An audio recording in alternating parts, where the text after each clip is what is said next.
Welcome back to Power Ballad Breakdown. I'm Lesty, and today we are talking about one of my favorite bands, the Struts.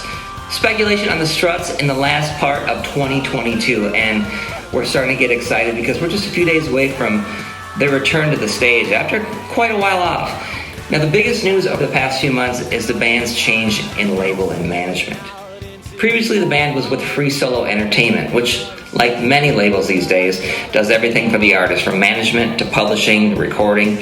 They are now with Big Machine, which is an independent label based in Nashville, and we don't really know what the reason for the move is.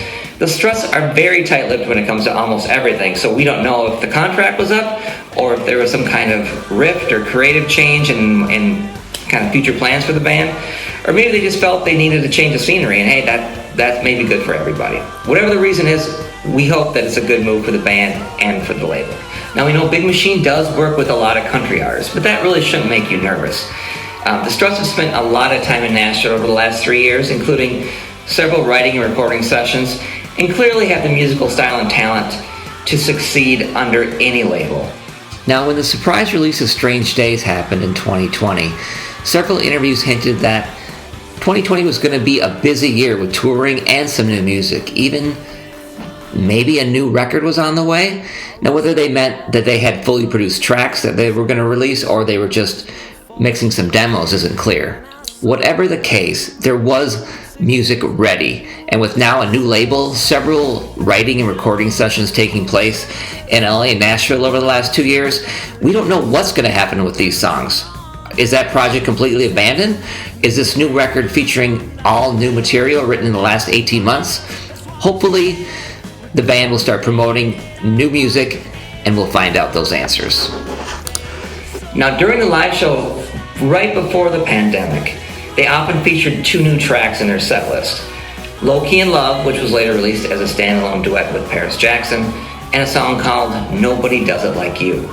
Now, we have confirmation that there will be new music this year, and why not? With tour dates on the horizon and a new partnership with Big Machine, of course, new music has to be a big part of that equation.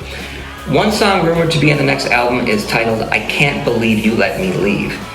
This is a song Luke co-wrote in Nashville with a guy named Mark Holman, who is a prolific songwriter, and Kevin Griffin, lead vocalist of the band Better Than Ezra, but better known these days as a writer and producer in Nashville. If you research both of these guys, the Struts are listed as a band they have worked with. One song that I am dying to hear is called If I Never Say Goodbye, which I'm guessing is a power ballad, and I love power ballads, especially by the Struts. This is a song Luke co-wrote with, get this, Desmond Child and Marty Fredrickson, who, in case you don't know, are responsible for dozens of great rock songs over the past 3 decades. Desmond Child co-wrote many of Bon Jovi and Aerosmith's greatest hits, and Marty Fredrickson also did a lot of work with Aerosmith, along with Motley Crue, Def Leppard, Foreigner, and many, many more. Now, so circling back to the new songs they played live before COVID, Nobody Does It Like You, I mentioned that song. There's a song Luke wrote with Marty Fredrickson and Mark Holman titled Everybody Loves Me But You, and I'm wondering, since those song titles are so similar, maybe it's the same song just with updated lyrics. So let's have some fun. Here is a list I put together of potential songs for the new record. Now, this is just based on some research I've done. I know no inside information, and maybe none of these songs will be on the record. So potential songs I think could make it. Everybody Loves Me But You, or Nobody Does It Like You. I don't know. We'll talk again. I don't know. Those may be the same song. Maybe they're completely different. If I Never Say Goodbye, I Can't Believe You Let Me Leave, I Like the Things That You Do, Stop, Drop, Rock and Roll, Money Clip, Lady Liberty, Fallen, and Low Key in Love, which obviously we've all heard. Maybe since it's, a little bit older now, they'll just leave it off the record, but maybe they'll put the version on without Paris Jackson. We'll have to wait and see. Other tracks I think are a little less likely to be on the record. Won't Take Any More, Rosanna, Never, I'm Gonna Get Some, Control Yourself, Bonnie and Clyde, Conscience, Follow You All the Way, Twisted, and All or Nothing.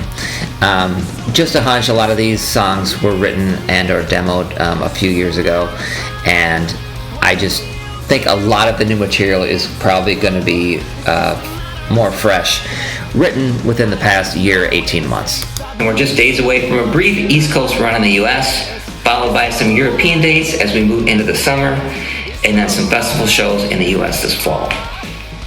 Now, we can assume there'll be more dates to be added in the US after that. My prediction will have a new single debut in early June, another new track maybe late summer, and then a full-length release in October. And why not? Because we know that Strange Days and Young and Dangerous both came out in October. Seems like a great month to give us some new Struts music. So I hope you're excited as I am to hear some new Struts music in 2022 and hopefully catch them on the road as well. For all the fans attending the shows across the pond tour this week, have a blast, and I'm sure you'll be in for a new set list. The boys are absolutely itching to get back on stage, I'm sure. Until next time, see you later.